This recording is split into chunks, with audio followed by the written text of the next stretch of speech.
আজ আমার বাড়িতে লোকনাথ বাবার পুজো। দেখুন লোকনাথ বাবাকে কি সুন্দরভাবে সাজানো হয়েছে। আমার শ্রী শ্রী ঠাকুর অনুকূল চন্দ্রকেও সুন্দর করে সাজানো হয়েছে, আমার দয়াল গুরুদেব। পুজোর জোগাড় সব অনেকটা হয়ে এসেছে, অনেকটা বাকি আছে। আমার বড় যা রান্না করছে এখন আলুর দম। কালারটাও দারুণ এসেছে আলুর দমে। আমার বড় যা খুব ভালো রাঁধুনি কিন্তু। ছোলার ডালও হয়ে গেছে, মালপোয়ার জন্য রেডি এখনো ব্যাটার, কিন্তু এখনো পর্যন্ত ভাজাটা হয়নি। সুজিও রেডি, পায়েস রেডি, ভাজা রেডি, এটা চাটনি।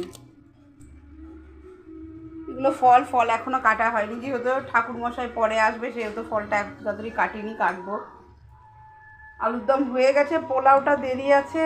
তার আগে আমি ব্লগটা বানিয়ে নিলাম এই কারণে যে তখন আমার সময় থাকবে কি থাকবে না, মেয়ে কখন বিরক্ত করে সেই জন্য।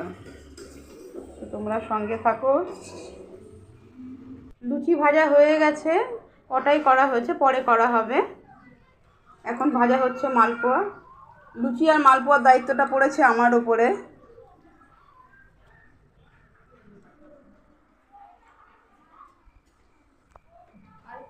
মালপোয়াগুলো একটু সুন্দর হচ্ছে। আর একজন ফল কাটতে ব্যস্ত। আর দুই মেয়ে শাড়ি পরবে বলে ছুটকিরও পায় না আমি শাড়ি পরবো, আর সঙ্গে দিদি ভাইয়ের মতো সাজবো। কি বলবো বলুন, তাই ওকেও সাজাচ্ছি আমি সুন্দর করে, আমার রাজকন্যাকে। দেখি বাবা,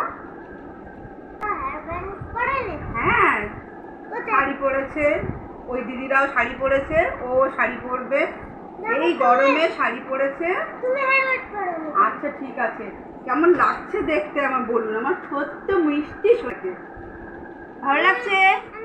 আর একটাকে দেখুন, আমার বড় কন্যাকে সুন্দর লাগছে, বড় মেয়েকে সঙ্গে ছোট মেয়েকে, দুই বোনু। আজ আমার বিবাহ বার্ষিকী, আর বাড়িতে লোকনাথ বাবা পুজো, লোকনাথ বাবার পুজো দিনই আমার বিয়ে হয়েছিল। আমার হাজব্যান্ড আমাকে তার উপলক্ষে এই গিফটটা দিয়েছে। আমি ভাবতে পারিনি, অর্ডার দিয়েছিলাম যে আজকের দিনেই যে চলে আসবে, আমি সেটা একবারও ভাবতে পারিনি।